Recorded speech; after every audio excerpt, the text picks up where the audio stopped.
무엇을 얻습니까? 먼저 사람의 생명을 얻습니다.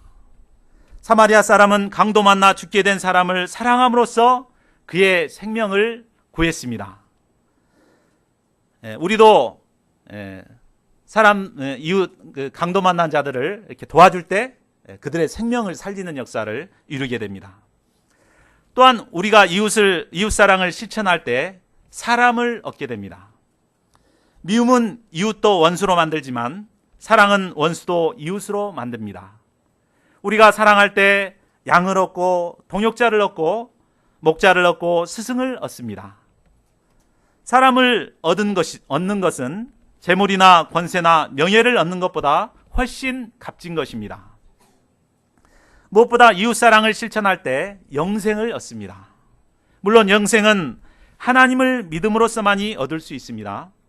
그러나 하나님을 믿음으로써 영생을 얻었다 해도 이웃사랑을 하지 않으면 영생으로 말미암는 기쁨을 누릴 수는 없습니다.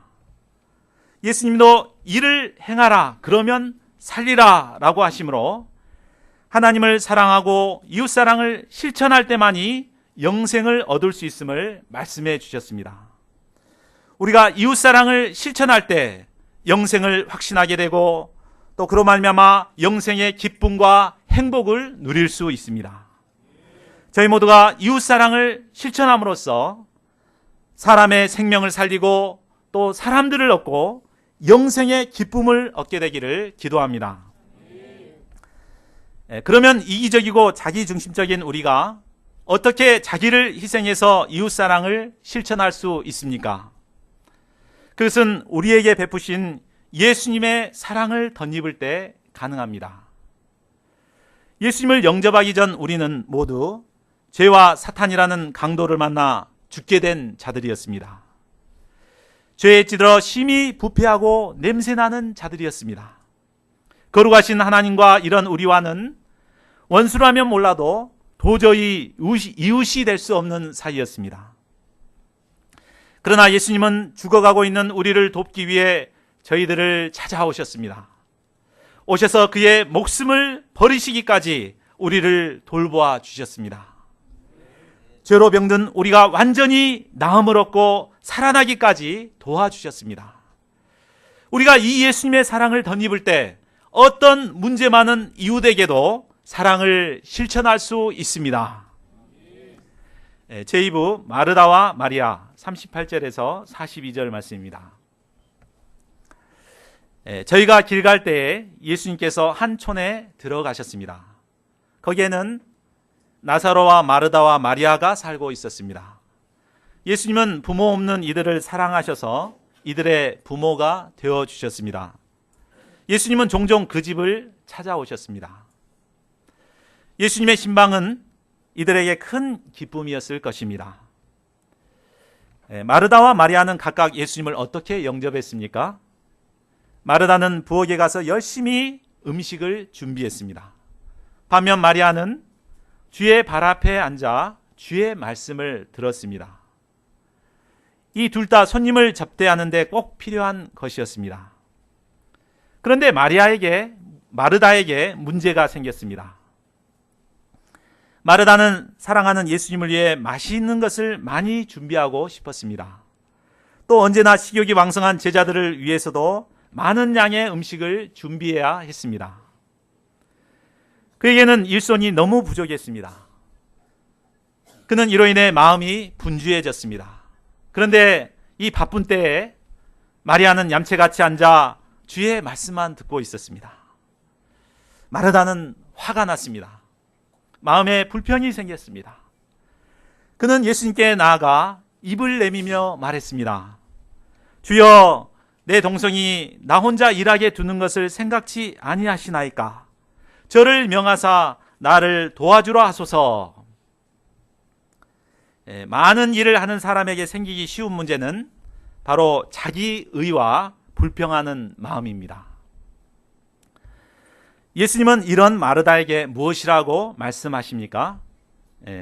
41절, 42절을 보십시오. 예수님은 마르다를 책망하셨습니다. 마르다야, 마르다야, 내가 많은 일로 염려하고 근심하나 몇 가지만 하든지 혹 한 가지만이라도 족하니라. 마리아는 이 좋은 편을 택하였으니 빼앗기지 아니하리라. 마르다는 주님을 위해 열심히 음식을 준비했습니다. 예수님과 제자들을 잘 섬기려는 그의 마음은 잘못된 것이 아닙니다. 섬기는 사람이 있어야지 모두들 앉아서 말씀만 들으면 어떻게 되겠습니까? 다 굶습니다. 환경을 만드는 사람이 있어야 말씀도 들을 수 있는 것입니다.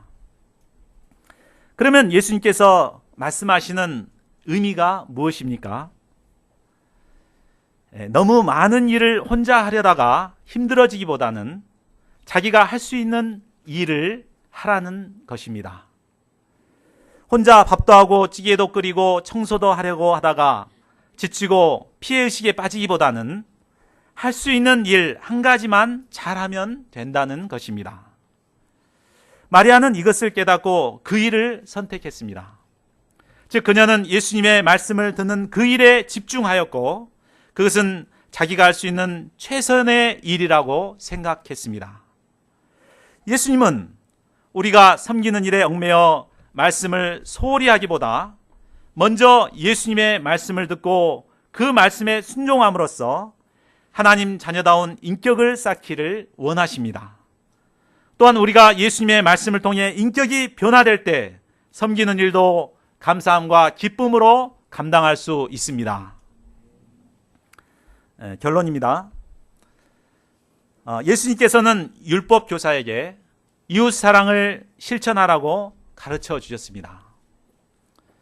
그런데 마르다에게는 예수님의 말씀을 듣는 것이 중요하다고 가르쳐 주셨습니다.